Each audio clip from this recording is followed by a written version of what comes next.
이제 우리 다 같이 묵상으로 기도드리심으로 부활절 둘째 주일 예배를 하나님 앞에 드리겠습니다. 내가 산을 향하여 눈을 들리라. 나의 도움이 어디서 올까? 나의 도움은 천지를 지으신 여호와에게서로다. 여호와께서 너를 실족하지 아니하게 하시며 너를 지키시는 이가 졸지 아니하시리로다. 이스라엘을 지키시는 이는 졸지도 아니하시고 주무시지도 아니하시리로다. 여호와는 너를 지키시는 이시라.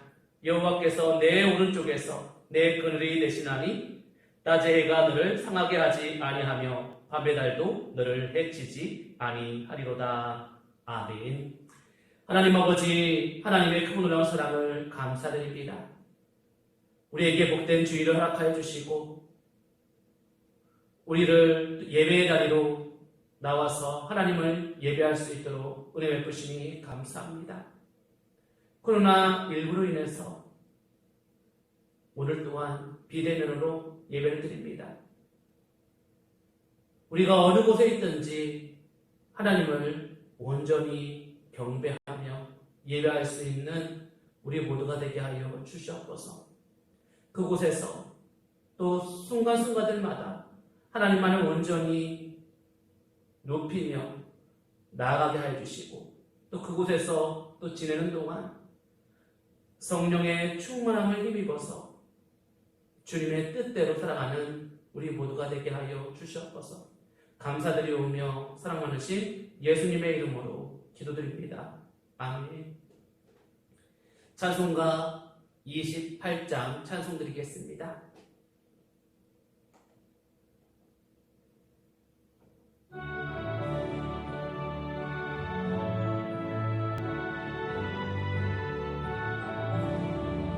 복의 길원 강림하사 찬송하게 하소서.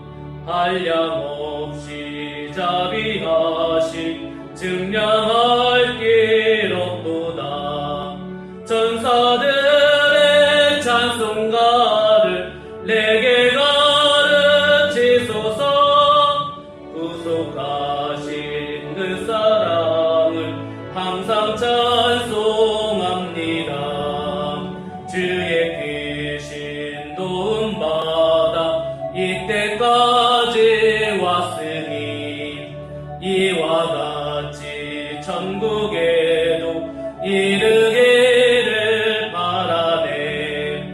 하나님의 뜸을 떠나 죄에 빠진 우리는 예수 구원하시려고 보혈을 여주셨네. 주의 귀한 은혜 받고 일생 빚진 자 되네. 주의 은혜 사슬대사 나를 주께 매소서.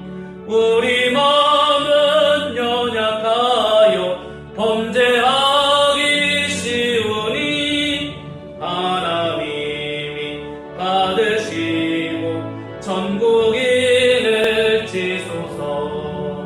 아멘.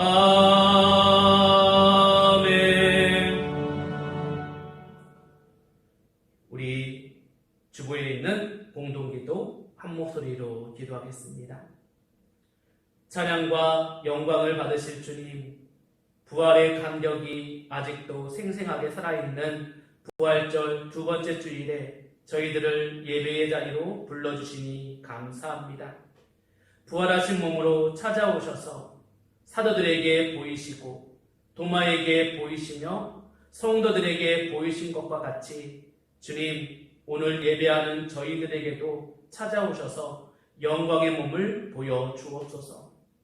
매일 매 순간 숨 쉬는 일에 이르기까지 하나님의 도우심과 인도하심 때문에 가능한 것이었지만 저희들은 그 은혜를 깨닫지 못하여 불평과 불만이 많았습니다.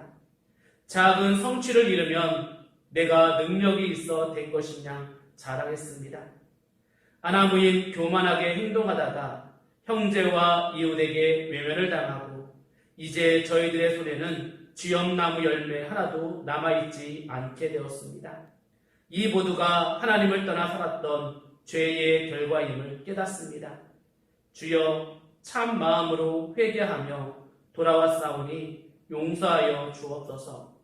부활하신 주님과 함께 드리는 이 예배가 복되게 하시고 우리 심령에 참된 소망이 넘쳐나게 하옵소서. 예수님의 이름으로 기도드립니다. 아멘. 시간 찬송가 뒤에 있는 교동문 134번 부활절 두 번째 말씀을 우리 교독하도록 하겠습니다.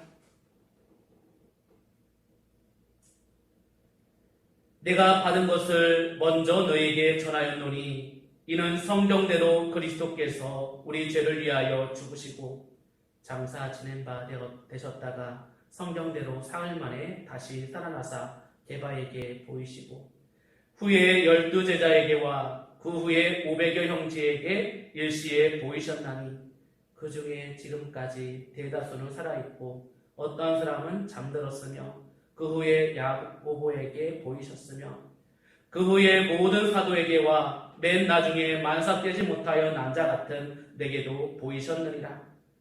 그리스도께서 만일 다시 살아나지 못하셨으면 우리가 전파하는 것도 헛것이요 또 너의 믿음도 헛것이며 만일 그리스도 안에서 우리가 버리는 것이 다만 이 세상의 삶뿐이면 모든 사람 가운데 우리가 더욱 불쌍한 자이리라. 그러나 이제 그리스도께서 죽은 자 가운데서 다시 살아나사 잠자는 자들의 첫 열매가 되셨도다. 아멘. 이제 우리 다 같이 사도신경으로 우리의 신앙을 고백드리도록 하겠습니다. 나는 전능하신 아버지 하나님 천지의 창조주를 믿습니다. 나는 그의 유일하신 아들 우리 주 예수 그리스도를 믿습니다. 그는 성령으로 잉태되어 동정녀 마리아에게서 나시고 본디오 빌라도에게 고난을 받아 십자가에 못 박혀 죽으시고 장사된 지 사흘 만에 죽은 자 가운데서 다시 살아나셨으며 하늘에 오르시어 전능하신 아버지 하나님 우편에 앉아 계시다가 거기로부터 살아있는 자와 죽은 자를 심판하러 오십니다. 나는 성령을 믿으며 거룩한 공교회와 성도의 교제와 죄를 용서받는 것과 몸의 부활과 영생을 믿습니다. 아멘. 찬송가 171장 찬송 드리겠습니다.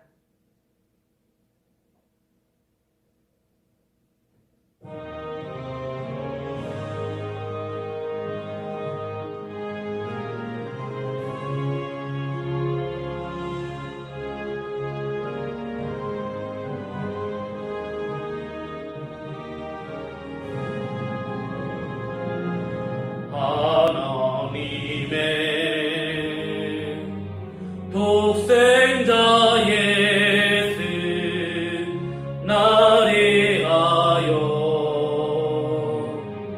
오시었네. 내 모든 죄 사시려고 십자가 지셨으나 다시 사셨네. 살아계신 주 나의 참된 소망 드려음이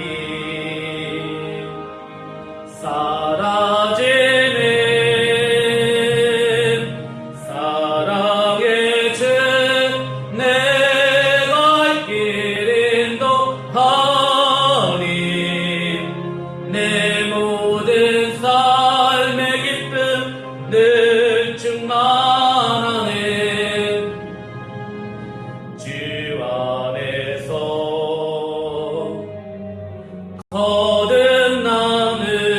거듭나느니 기뻐하며 찬양하리.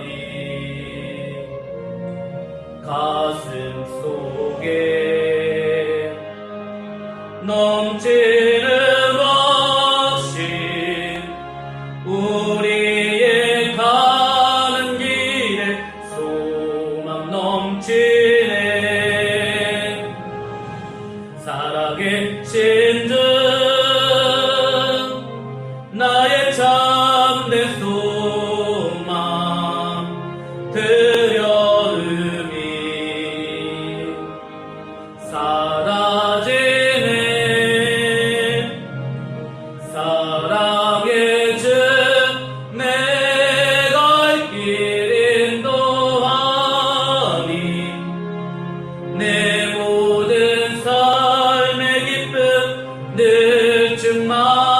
충만하네. 선한 싸움 다 마친 후에 우리 주님 배우리라. 사망 권세 다 물리치고 주님이 다스리니 영광 넘치네.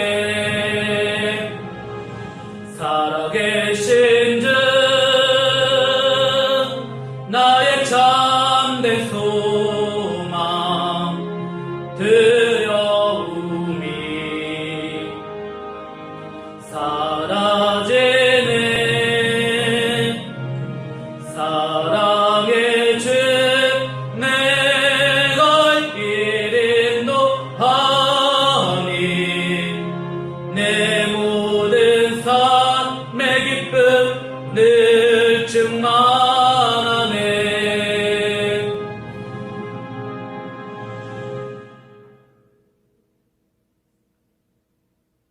기도하겠습니다. 사랑과 은혜가 무한하신 하나님 아버지, 어둠 밤 마음에 잠겨 역사의 어둠 짙었을 때에 계명성 동쪽에 밝아 이 나라 연명이 오도록 섭리하시는 하나님의 자비하신 사랑과 은혜에 진정으로 마음과 정성을 다해 감사와 찬송을 올려드립니다. 코로나19로 인한 힘들고 고단한 시간을 보내고 있습니다. 이 길고도 긴 광란의 물결에 휩싸인 문제의 근원을 깨닫고 철저히 회개하지 않는 인간의 무능함과 아둔함에 채찍을 가하시고 용서해 주옵소서. 저희가 회개의 배옷을 입고 심령의 귀를 열고 속사람의 눈을 활짝 뜨게 하옵소서. 우리 교회가 생명의 말씀을 전파하며 축복의 통로가 되어 세상을 향하여 겸손히 섬기며 선교와 봉사와 헌신의 사명을 잘 감당하여 세도면 지역에 복음의 씨앗을 뿌리는 교회가 되게 하여 주옵소서. 모든 성도들의 가정에 행복의 문이 활짝 열리고 생업과 삶의 터전 위에는 축복의 손길이 임하여 모든 염려와 근심을 떨쳐버리고 해방의 기쁨을 누리게 하옵소서.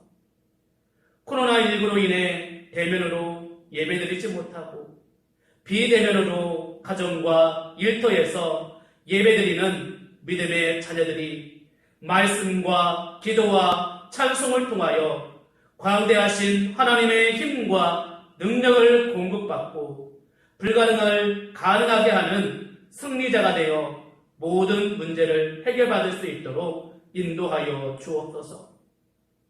주의 종을 붙들어 주시고 말씀을 통하여 우리의 삶에 구원의 빛, 소망의 빛, 치유의 빛, 사랑의 빛을 비추어 항상 영육간의 강건함과 일상의 행복과 기쁨이 충만하게 하옵소서. 각양각색의 모습으로 몸된 교회와 예배를 위해 수고하는 봉사자들 위해 하늘의 신령한 상급과 땅의 기름진 복을 언제나 풍성히 공급받게 하옵소서. 모든 기도와 간구를 하되 항상 성령 안에서 기도하고 이를 위하여 깨어구하기를 항상 힘쓰는 여러 성도들을 위하여 구하라는 말씀을 하신 예수 그리스도의 이름으로 기도드립니다. 아멘. 우리에게 주시는 하나님의 말씀은 사도행전 4장 32절에서 35절까지 말씀입니다. 제가 말씀 봉독하도록 하겠습니다. 믿는 무리가 한 마음과 한 뜻이 되어 모든 물건을 서로 통용하고 자기 재물을 조금이라도 자기 것이라 하는 이가 하나도 없더라. 사도들이 큰 권능으로 주 예수의 부활을 증언하니 무리가 큰 은혜를 받아 그 중에 가난한 사람이 없으니 이는 밭과 집 있는 자는 팔아 그 판 것의 값을 가져다가 사도들의 발 앞에 두매 그들이 각 사람의 필요를 따라 나누어 주니라. 아멘.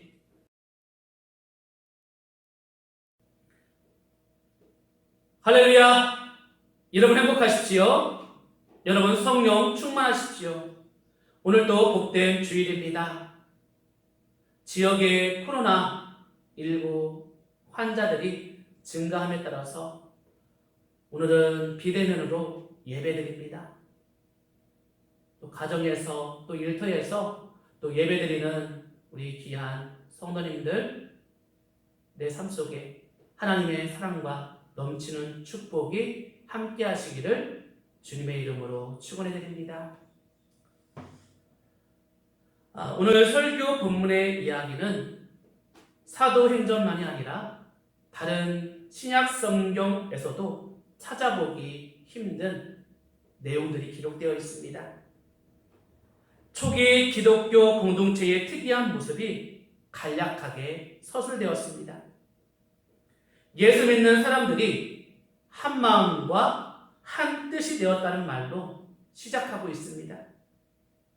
한 마음과 한 뜻이 되었다는 것은 요즘 말로 한다면 영적인 코드가 서로 통했다는 뜻입니다.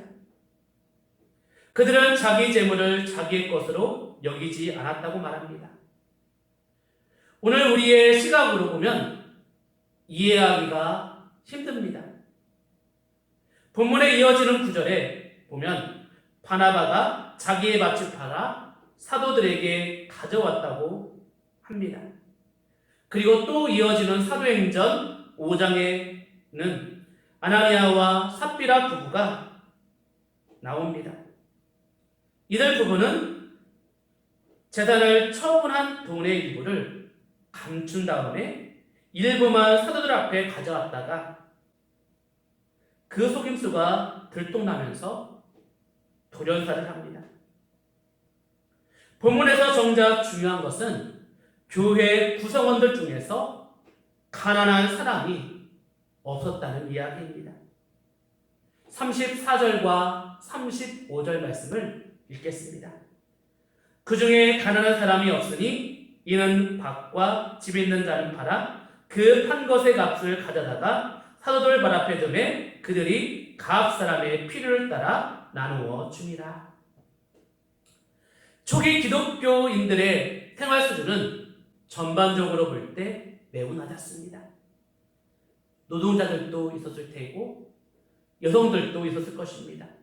심지어 노예들도 제법 많았을 것입니다. 예수님의 핵심 제자들은 어부들이었습니다. 부자들은 예수님을 찾아왔다가 실망하고 돌아가곤 했습니다. 그런데도 당시 교회에 가난한 사람이 없는 이유는 부자가 재산을 내어 놓았기 때문이라고 합니다. 이러한 특성들을 보면 사도행전 2장 44절과 45절에도 이미 보도되었습니다. 믿는 사람이 다 함께 있어 모든 물건을 서로 통용하고 또 재산과 소유를 팔아 각 사람의 필요를 따라 나눠주며 이 세상에 가난한 사람이 없어야 한다는 전통은 구약 성경에 뿌리를 두고 있습니다. 안식년 제도를 설명하는 신명기 15장에 이에 관한 이야기가 나옵니다. 인간이 살아가는데 가난 자체는 불편할 뿐이지 근본적인 문제는 아닙니다. 그것으로 인해서 벌어지는 비인간적인 상황이 더 근본적인 문제입니다. 가난한 사람들은 주변으로부터 무시를 당했습니다. 가난하다는 사실만이 아니라 그들의 인격 자체가 매도당했던 것이죠. 이와 관련해서 우리가 두 가지 사실에 대해서 생각해 봐야 됩니다. 하나는 가난한 사람들이 내침당하면 사회 전체가 위기에 떨어진다는 사실입니다. 가난을 벗어나기 위해서 폭력을 행사할 수도 있고 가난으로 인해서 어쩔 수 없이 벌어지는 반사회적 현상도 가능합니다. 신명기는 그것을 가리켜서 그가 너희를 걸어 야훼께 부르짖으면 너희에게 죄가 돌아올 것이다 라고 표현했습니다. 또 다른 하나는 가난한 사람들의 삶이 훼손되는 것은 곧 하나님의 창조 능력이 훼손된다는 사실입니다.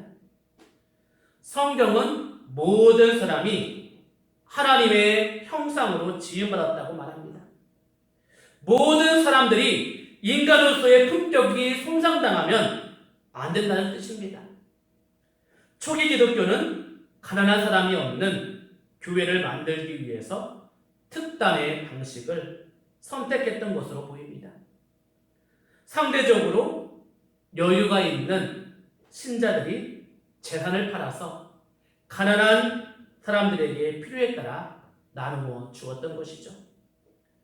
기독교 역사에서 이러한 원시 공동체의 삶을 실현해 보려는 기독교 운동이 일어나곤 했습니다.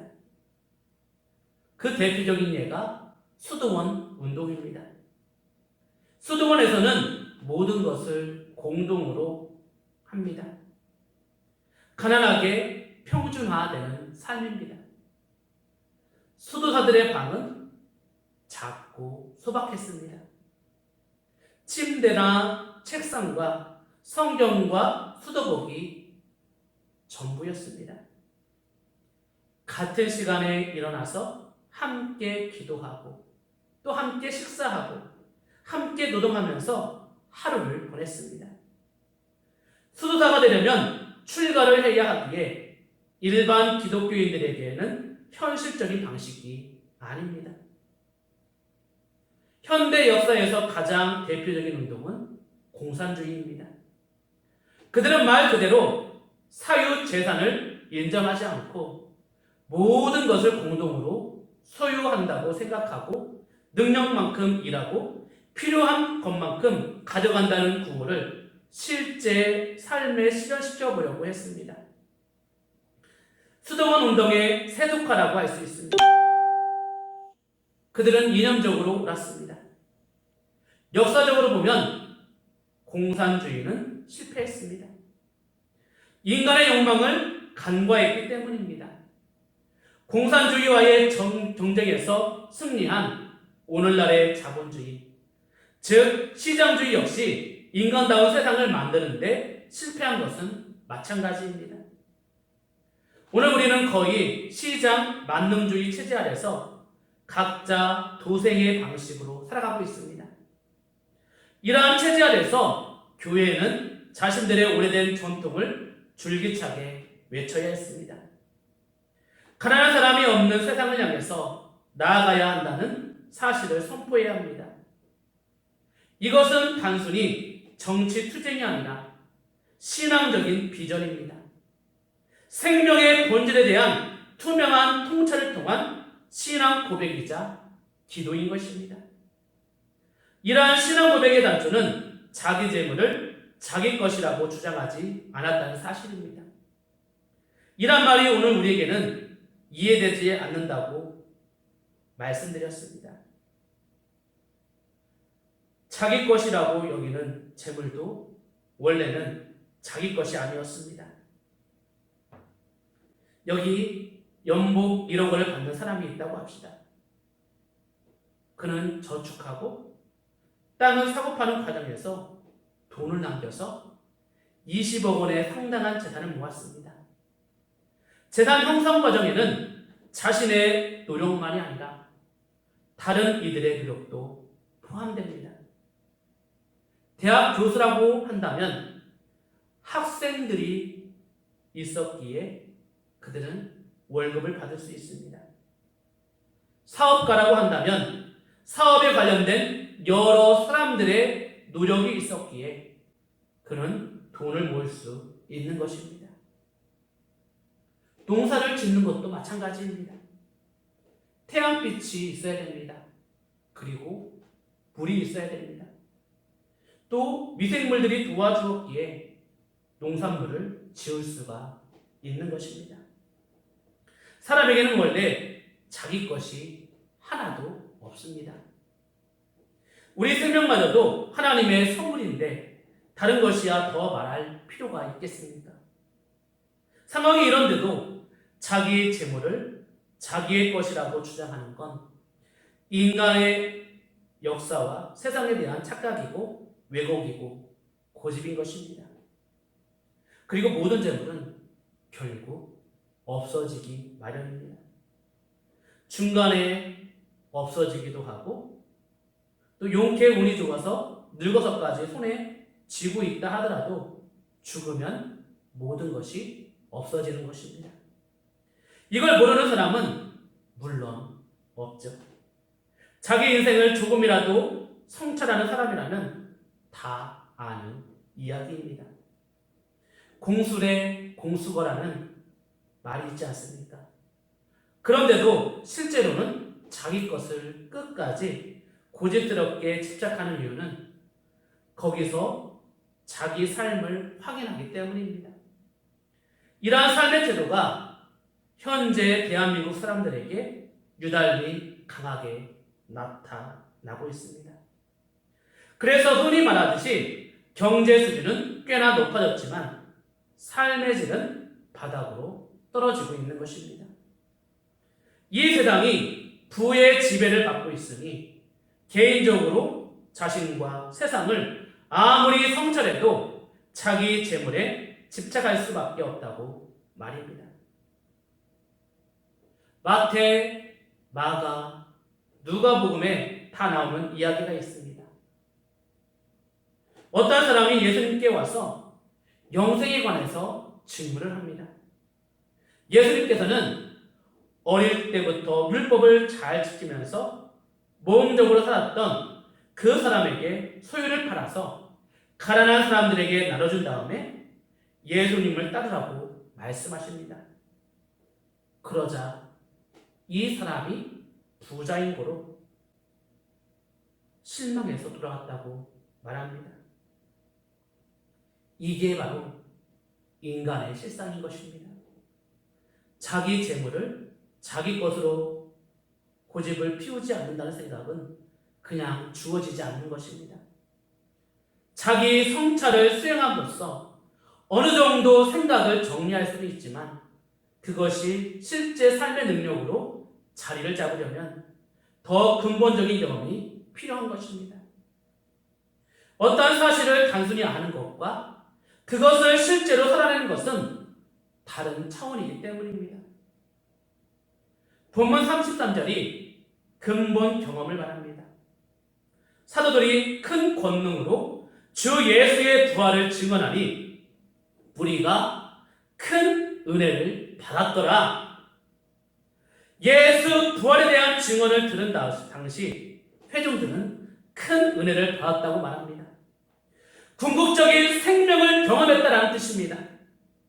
그 생명은 재물로 구입할 수 있는 것이 아닙니다. 경쟁력이 높아진다고 해서 얻어지는 것이 아닙니다. 이 세상의 것으로가 아니라 하나님의 은혜로만 얻을 수 있는 것입니다. 우리가 생산해낼 수 있는 것이 아니라 하나님의 선물로 주어지는 것을 받을 수 있을 뿐입니다. 이 사실을 뚫어본다면 우리가 생산해내는 자기 재물을 자기의 것으로 고집을 피우지 않을 것입니다. 그러한 고집을 피울 마음이 생기지 않습니다. 너무나 엄청난 선물을 받았다는 사실을 알기에 재물은 너무나 작은 것이라는 사실을 알기 때문입니다. 부활에 대한 증언을 듣고 큰 은혜를 받았다는 말씀이 무슨 뜻인지 생각해 보십시오. 이를 이해하려면 지금 우리의 생명이 잠정적이라는 것을 아주 실질적으로 꿰뚫어 보아야 됩니다. 속된 표현으로 말하면 먹고 살기 위해서 우리는 일상을 전투하듯이 살아가고 있습니다. 거기서 조금만 위기를 느껴도 세상이 흔들리는 것처럼 받아들이는 것입니다. 그런데 그 모든 것들이 일시적이고 제한적이기 때문에 그것으로 우리는 생명 충만을 경험하지 못하는 것입니다. 여러분이 지금 인생살이에서 이룬 것 중에서 자랑스럽게 생각하는 것들이 있으면 말씀해 보시기 바랍니다. 자랑스러운 것의 정점을 직설적으로 표현하면 대통령직일지 모르겠습니다.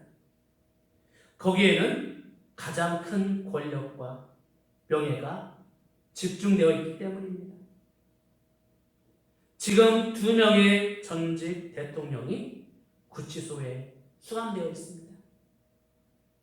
그들이 누렸던 명예와 권력은 아침 안개와 같은 것입니다. 설령 그들이 국가를 위해서 진정성 있는 역할을 다하고 명예롭게 퇴임하고 지금도 여전히 국민들에게 존경을 받는다 하더라도 그건 역시 궁극적으로는 일시적인 것들입니다.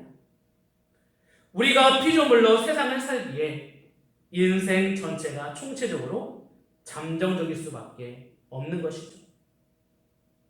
예수님의 부활은 이와 달리 영원한 생명입니다. 죽음이 극복된 생명입니다. 이 세상의 그 어떠한 권력과 명예로부터 지배당하지 않는 종말 생명입니다. 그래서 요한은 다음과 같은 예수님의 말씀을 선포했습니다. 나는 부활이요 생명이니 나를 믿는 자는 죽어도 살겠고 무릇 살아서 나를 믿는 자는 영원히 것을 내가 믿느냐. 이러한 부활신앙의 세계에 들어간 사람들은 자기 재물을 조금이라도 자기 것이라고 여기지 않는 방식으로 세상을 살아가는 것입니다. 세상 사람들은 기독교의 부활신앙에 동의하지 않습니다. 그들은 자신들의 방식으로 세상살이를 판단하면서 살아갑니다. 우리 기독교인은 말로 그들을 설득시킬 수 없습니다. 말도 필요하지만 실제로는 삶이 필요한 것입니다. 사랑하는 성도 여러분, 우리는 2000년 전이나 오래된 이야기를 이 시간 들었습니다. 초기 기독교인들은 한 마음과 한 뜻이 되어서 자기 재물을 자기 것으로 여기지 않았습니다. 결과적으로 보면 교회에서는 가난한 사람이 없게 되었다고 합니다. 어떻게 들으셨습니까? 너무 허무맹랑하고 비현실적인 이야기인가요? 여러분과는 전혀 상관없는 이야기인가요? 그래서 관심을 갖지 않는 것입니까? 아닙니다. 그 이야기는 비록 오래된 이야기이지만 부활한 사람들의 부활을 희망하는 사람들의 미래이고 더 나아가서는 전체 인류의 미래인 것입니다. 그 미래는 숨겨진 방식으로 이미 지금 여기에서 시작되었습니다. 오늘은 부활절 2번째 주일입니다. 정말 주님의 부활을 통해서 우리가 새 생명을 얻었던 것을 기억하시고 정말 우리가 이 세상에서 삶을 살아갈 때에 가치 있고 아름다운 삶을 향해 한 발짝 한 발짝 전진하는 우리 귀한 성도님들 될 수 있기를 주님의 이름으로 축원해 드립니다. 하나님 아버지 감사드립니다. 부활의 기쁨을 우리가 함께 누리고 또 부활의 결과를 통해서 우리의 삶이 변화되길 원합니다. 초대교회 성도들처럼 한 마음과 한 뜻이 되어서 하나님의 놀라운 또 일들을 감당하며 이루게 하여 주시옵소서. 힘들고 어렵지만 이 힘들고 어려운 상황 속에서도 주님이 부활하심을 통해 우리에게 새 생명이 허락됨을 기억하게 하여 주시고 또 이 일들을 통해서 이 세상 속에서 생명 살리는 일에 최선을 다하며 살아가는 우리 모두가 되게 하여 주시옵소서. 감사드리오며 사랑 많으신 예수님의 이름으로 기도드립니다. 아멘. 찬송가 545장 찬송 드리겠습니다.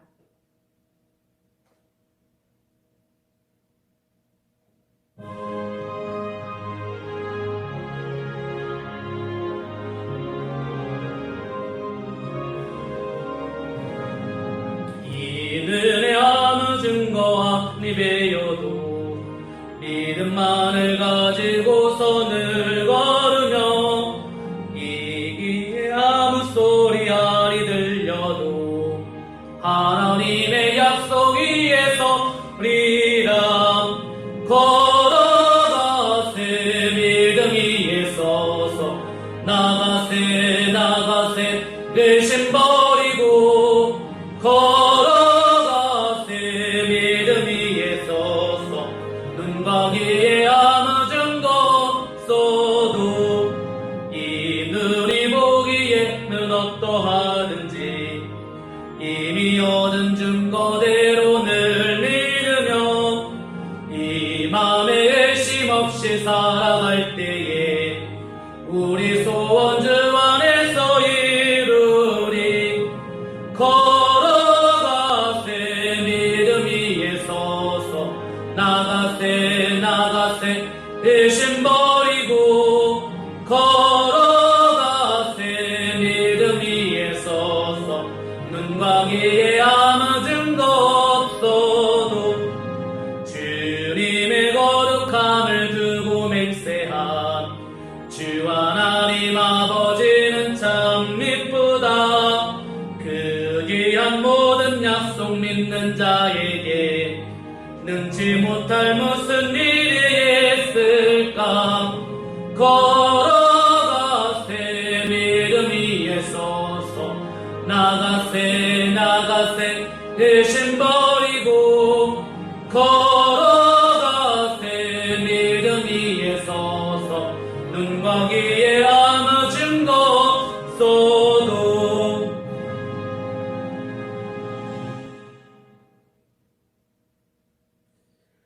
하나님 아버지 감사합니다. 복되고 복된 주일 우리에게 허락하여 주시고 우리가 하나님을 예배하고 하나님 앞에 정성된 예물을 올려드립니다. 이 예물을 기뻐 받아주시고 이 예물이 쓰이는 곳에 주님께서 함께하여 주시옵소서. 우리가 일하는 일터를 복되게 하여 주시고 그곳에서 땀 흘리고 또 애쓰고 수고한 만큼 하나님의 귀한 은혜를 받게 하여 주시고 그 일들이 헛되지 않도록 은혜를 더하여 주시옵소서. 또 그곳에서 또 일한 만큼 또 하나님 앞에 감사함으로 나가는 우리 귀한 성도들 되게 하여 주시옵소서. 너희는 범사에 감사하라 말씀하셨습니다. 정말 모든 일기와 또 태양과 또 물과 모든 것을 주신 하나님께 감사하며 나가는 우리 믿음의 성도들 될 수 있도록 은혜를 더하여 주시고 그곳에서 간섭하시는 하나님의 세밀한 손길을 경험할 수 있도록 은혜를 더하여 주시옵소서. 감사드리오며 사랑 많으신 예수님의 이름으로 기도드립니다. 아멘. 우리 박수 치면서 주의 사랑으로 사랑합니다. 찬양하면서 서로 축복하겠습니다.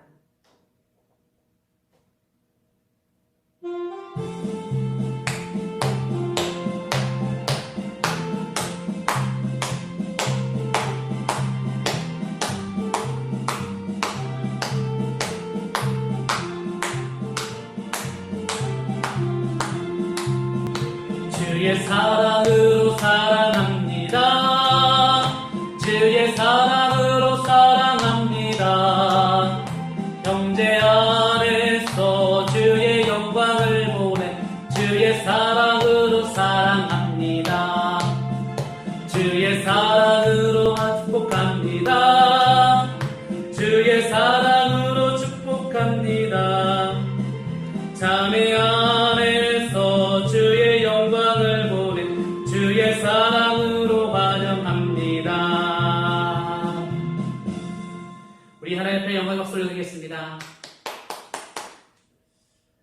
오늘도 비대면으로 예배하는 우리 성도님들을 축복합니다.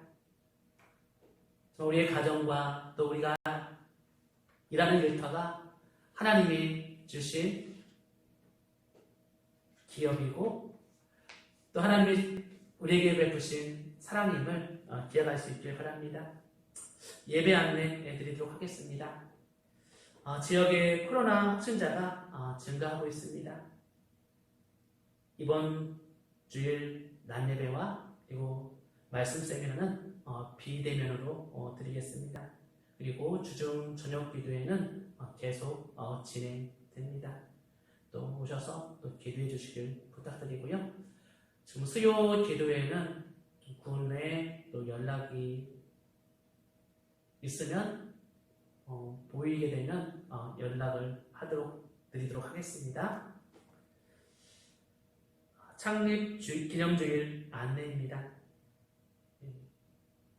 오늘 원래 창립 기념주일 예배를 드리려고 했는데 우리가 이번 주 비대면으로 예배드리게 되어서 다음 주일 한 주간 연기해서 드리도록 하겠습니다. 여신도의 헌신 예배 안내입니다. 마지막 주일 25일이죠.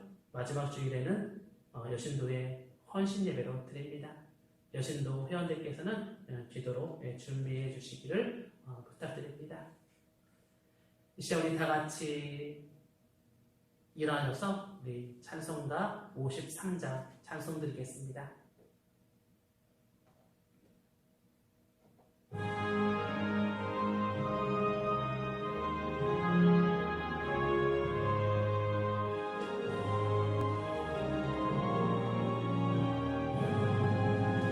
성전을 떠나가기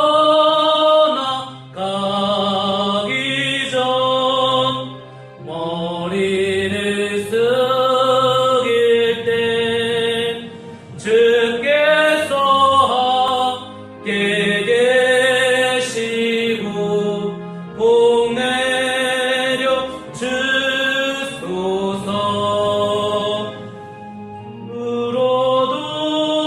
돌아가는 길 주동행하시고 내 모든 언행 신사를 다 지켜주소서.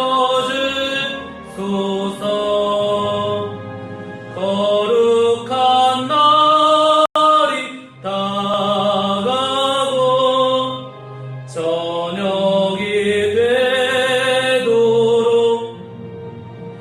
주 우리 맘에 빛대사 늘 계시옵소서.